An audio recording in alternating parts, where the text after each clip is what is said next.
today we're going west, and in this part of the Highlands there's not many miles between the east and west coast.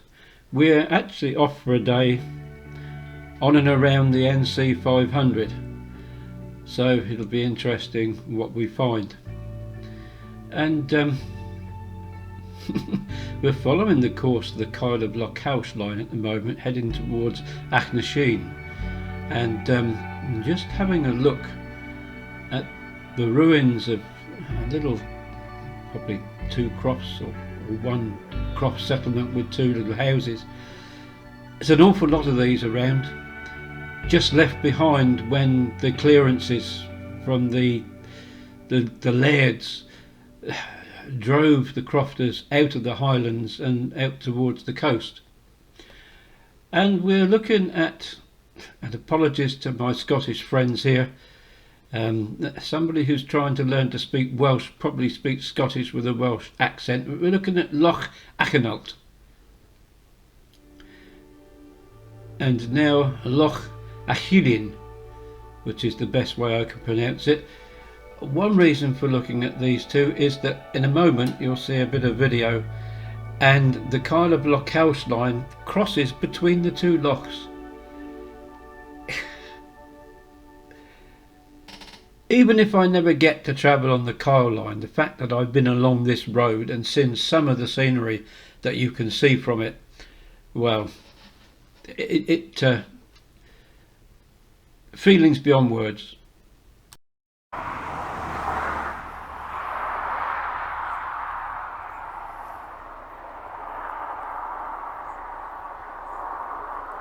I was quite surprised at the quality of them now though. Really are something else. Ah, that's what I wanted. Railway track. The Choice-Walkumentaries coastline, that's it, yeah. No wonder they call it one of the most scenic. Yeah, it's really nice. Yeah, lovely. Of course, when you take I'm going to stop taking pictures. I know some of them got cameras.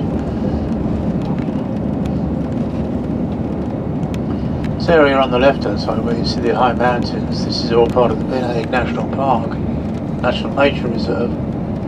This National Nature Reserve is one of the first of its kind in the country, and it was established in 1951, and the Ben National Park, one of the highest mountains in the park, which you can see with a bit of cloud on it, is Ben Haig. And Ben Haig is 3,881 feet, and its rough translation of Ben Haig is the Fire Mountain.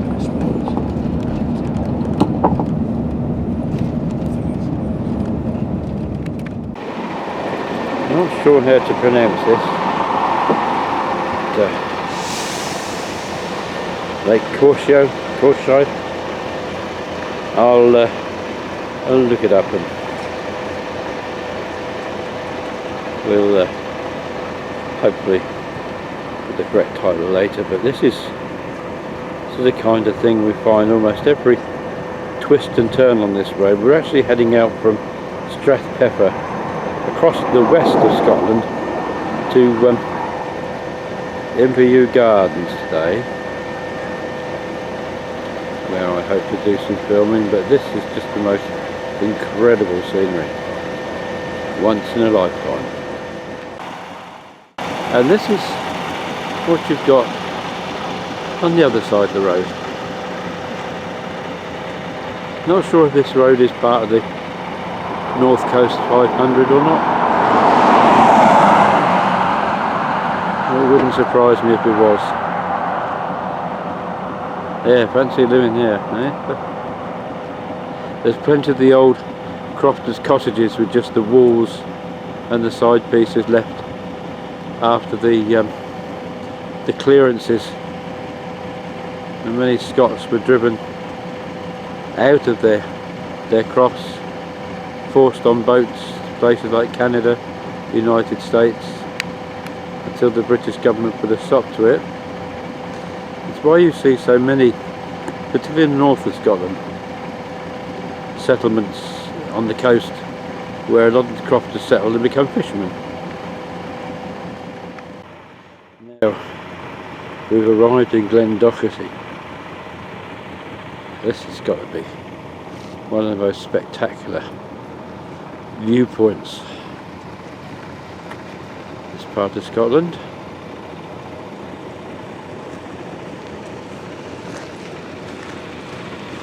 Look at the view down there. Absolutely terrific. I believe, I can't remember his name, but that is one of the deepest lochs in Scotland. Oh, that's alright, don't worry.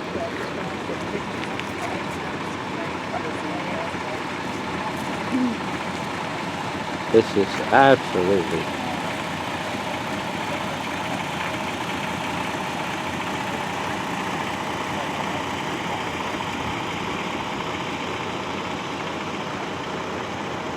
you know, I love North Wales. I feel really at home there. I don't think I have the same depth of feeling about Scotland, but there's an appreciation for the beauty of the place.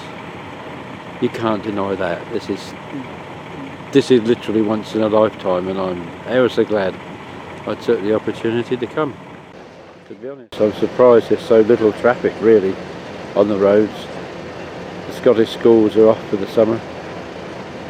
I suppose because large parts of Scotland are still under lockdown, they can't get up here for their holidays.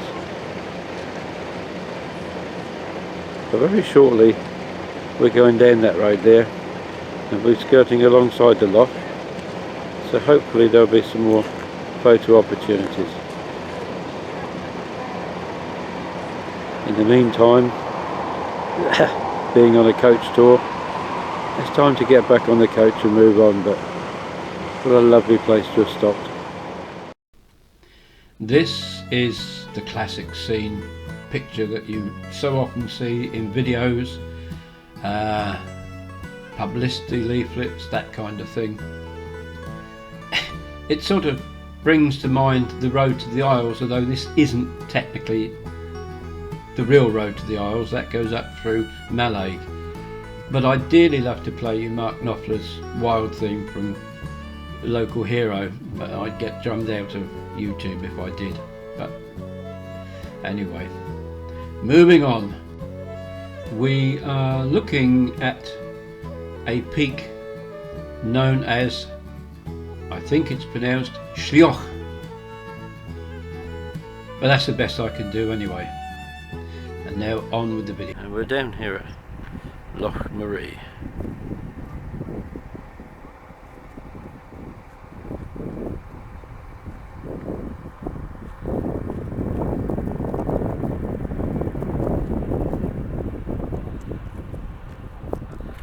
Apologies if there's a bit of wind noise.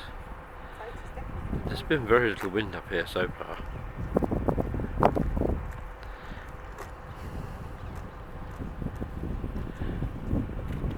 I can hear some bird calls, which I think are curlews. That's the letter U house you've been taking pictures of. That's clear. There's also black-throated divers here. Hopefully we might see one later.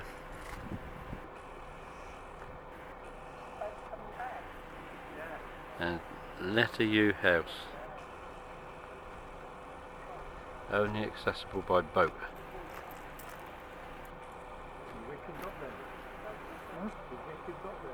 Which I'm guessing is that boat there. Oh, don't take that bit, I'm telling you. This is more water I've done for ages. Amazing. Yeah, that's what I'm saying, when he starts to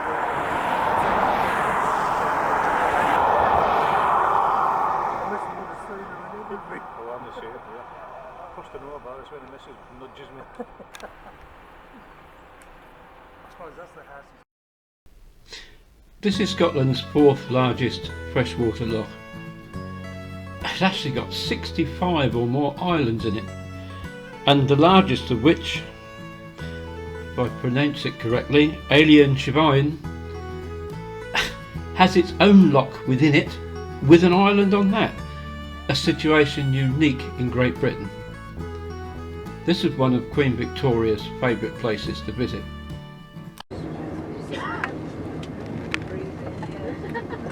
Oh, crumbs, there's a lorry now. Oh, no.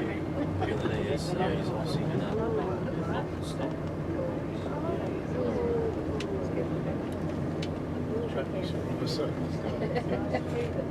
so now that traffic there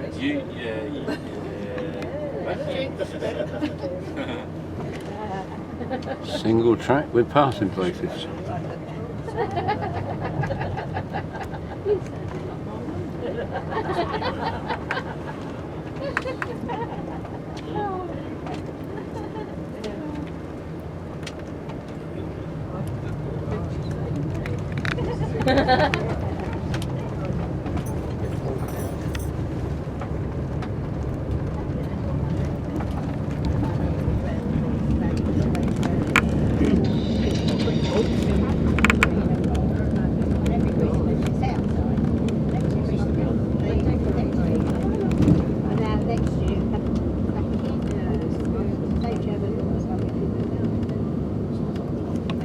See this water pipe on our right hand side here as we're following.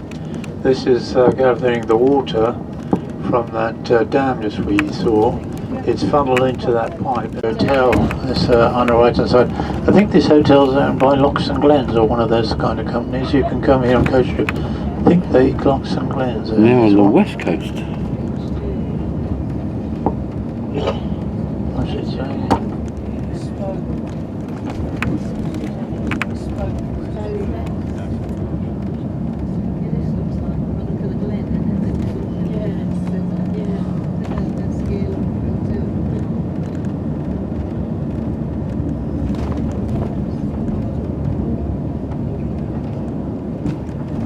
Heading towards Pulu.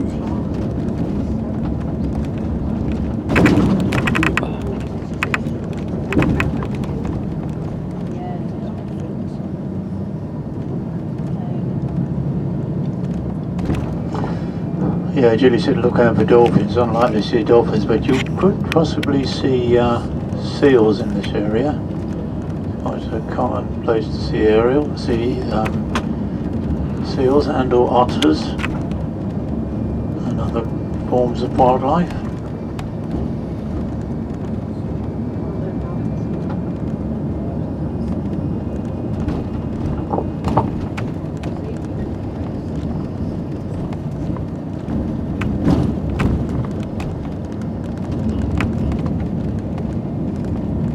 We're not too far away now from Inverview.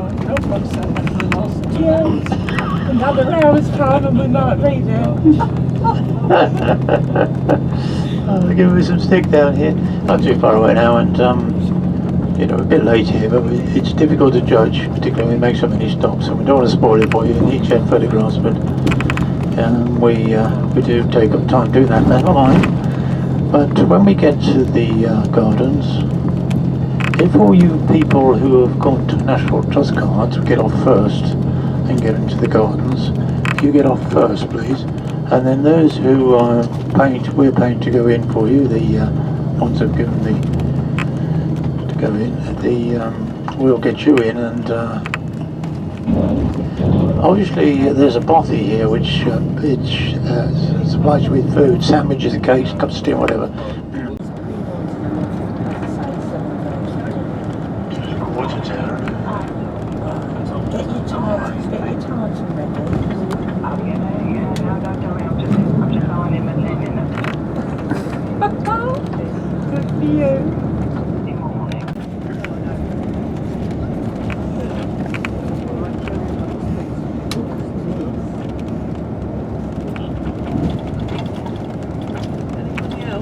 New Island.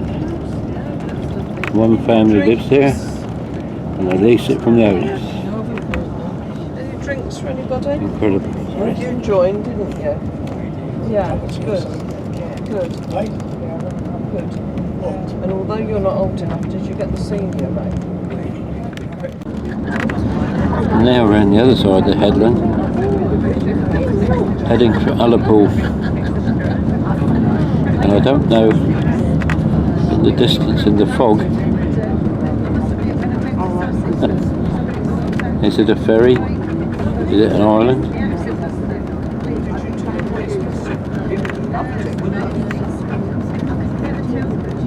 I'll need to consult my map. Everything is so vast up here.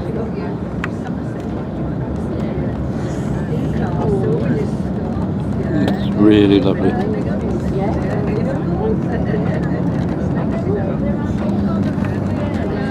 If you only ever see it once, you have to come and see it.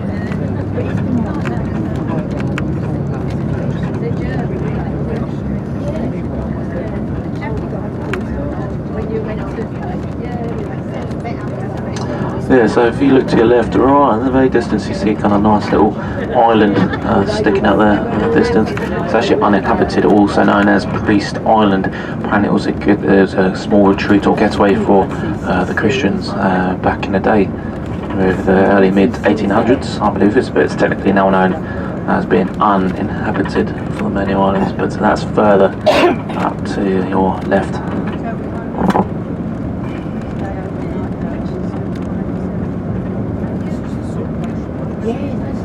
They're laying still if they're there. They're looking at the rocks, don't they?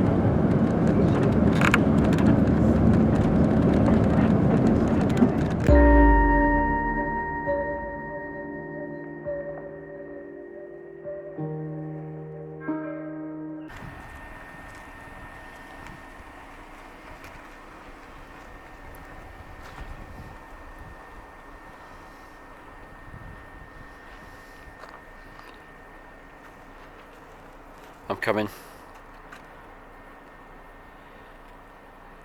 Just had to get this view in. What a road. Coming down towards the remains of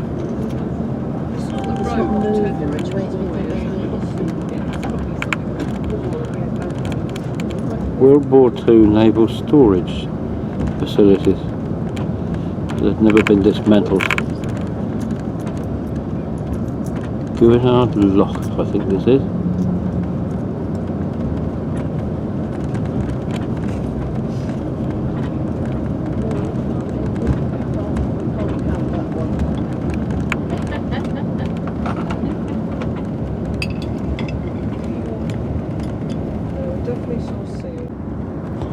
The oil tanks are under those flat areas.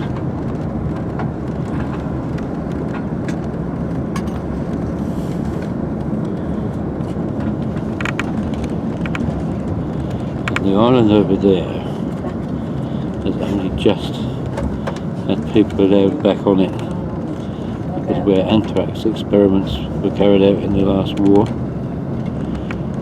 and it's been contaminated since then.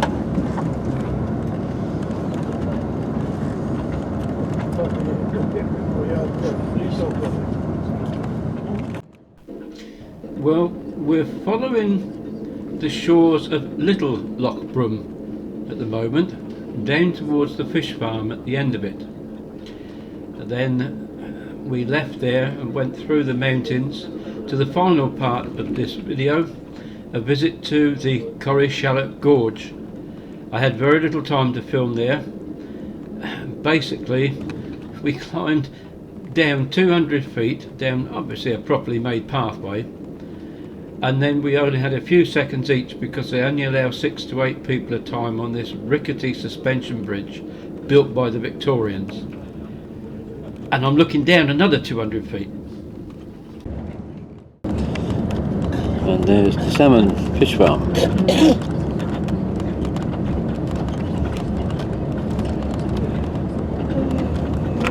Just see it between the hedges here.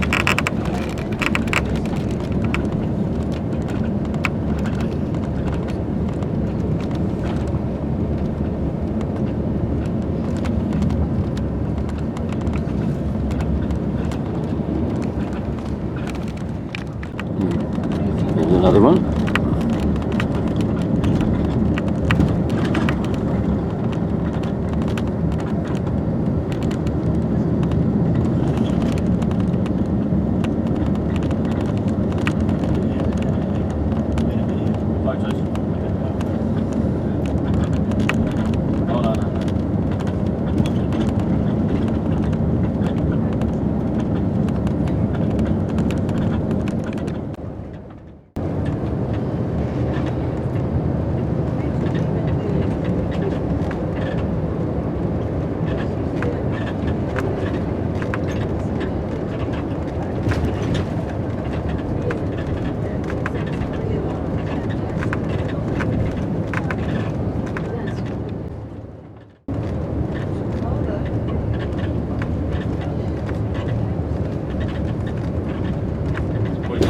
IKEA to buy some windows and doors.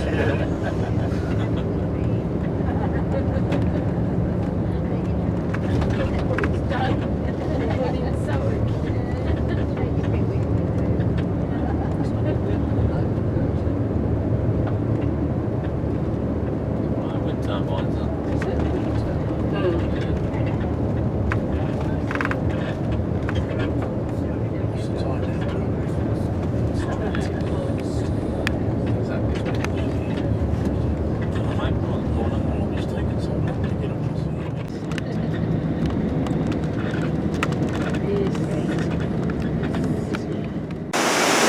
Standing on a very rickety bridge looking down here. Wow.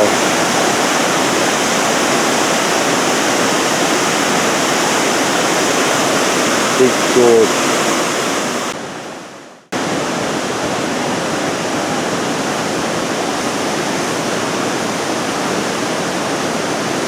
Unbelievable how such a small looking river.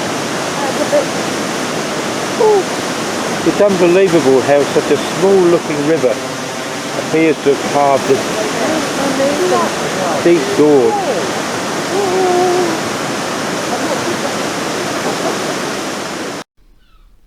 Well, this was certainly somewhere else. I mean, having climbed down 200 feet, we're now looking down another 200 feet. I mentioned earlier about standing on a rickety Victorian bridge. This was a suspension bridge. Had its shakes and sways, and soon after filming this it was actually closed because they found some structural problems, but I understand it's been reopened since. In the next video we visit Inverview Gardens before the third one in the series, in which we take a look at Ullapool.